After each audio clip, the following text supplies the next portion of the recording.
Imagine, if you will, the rolling hills of the Sandringham estate.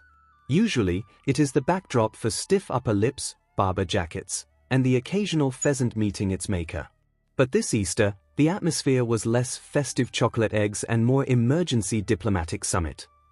In a move that has sent shockwaves through the palace corridors, Prince Edward has stepped out of the shadows, not with a ceremonial sword, but with a metaphorical olive branch and a very real concern for his brother's welfare. We are talking about a secret mission to the Norfolk bolt hole to check on the man who was once the spare, but is now very much the outcast. It is a story of brotherly love clashing with a PR nightmare of epic proportions. Quick favor, if you are loving this deep dive into the royal inner circle, hit that subscribe button right now. Over 92% of viewers haven't yet, and honestly, we'd love to have you in the fold. It is free, takes a second, and means the world to us here at Royal Fusion TV. Thank you if you did. Now, back to the drama.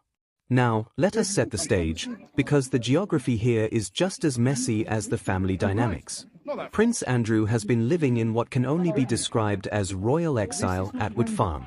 This isn't exactly a dungeon, but for a man used to the sprawling 30-room glory of Royal Lodge, it is the architectural equivalent of a timeout corner.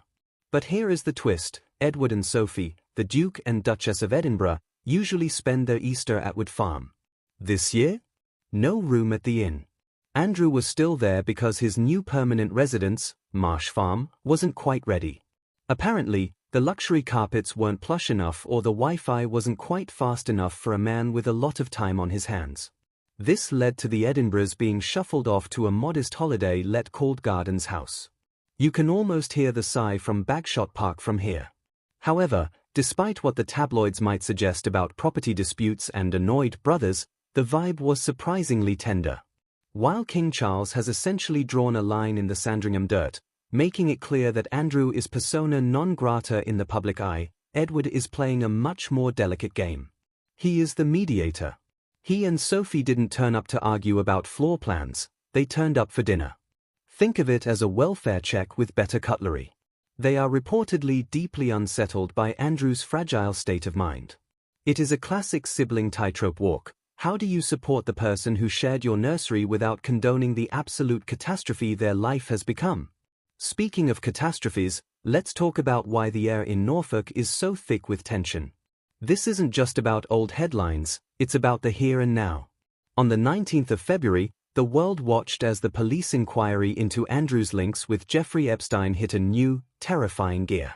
We are talking about allegations of misconduct in public office, specifically, that Andrew shared confidential material with Epstein while serving as the UK's trade envoy. It is the kind of accusation that makes a resignation look like a promotion. For Edward, the concern isn't just the lurid allegations, it is the physical and mental toll this is taking on his older brother. While the rest of the world sees a headline, Edward sees a brother who is, quite frankly, falling apart. Transitions in the royal family are usually handled with the grace of a swan on a lake, but Andrew's move to Marsh Farm felt more like a slow-motion car crash. He was finally spotted yesterday making the 20-minute trek from Wood Farm to his new permanent home, Marsh Farm.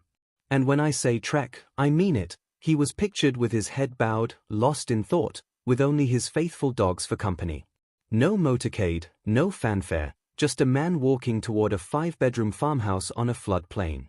It is a stark contrast to the life he once knew. Marsh Farm has been empty for 5 years and is cut off from the rest of Norfolk by the Sandringham bog. If that isn't a metaphor for his current social standing, I don't know what is. But don't weep for him just yet. The taxpayer-funded renovations have been extensive. We are talking security fences, a sky dish, because one must keep up with the cricket, and a high-speed broadband connection. Hundreds of boxes marked Her Royal Highness have been delivered, which is a bit like keeping your Employee of the Month plaque after you've been fired for burning down the office. There is even a large white mobile home on the grounds for his security detail. It is a gilded cage, situated 2 miles away from the king's main house, ensuring that while he is on the estate, he is very much out of sight and out of mind. What makes this Easter visit so significant is the silence from the rest of the firm. Neither Princess Anne nor King Charles made the trip. It was Edward and Sophie who stepped up to the plate. While Edward has been very clear in public that the focus should always be on the victims of the Epstein scandal, and rightly so. Privately, he is holding onto the remnants of a bond that dates back decades. It is a struggle to keep brotherly love alive in a family where duty usually swallows everything else whole. Andrew apparently still believes he will be vindicated one day, but sources say Edward is the one trying to talk sense into him, making it crystal clear that his days as a working royal are as dead as a Victorian doornail. The contrast between the brothers is almost poetic at this point. Edward and Sophie are currently the stars of the show, reliable, hardworking, and living in the grandeur of Bagshot Park. Andrew is the cautionary tale, residing in a cottage on a floodplain. The visit wasn't about agreeing with Andrew or defending his past, it was about the basic human recognition of a brother in crisis.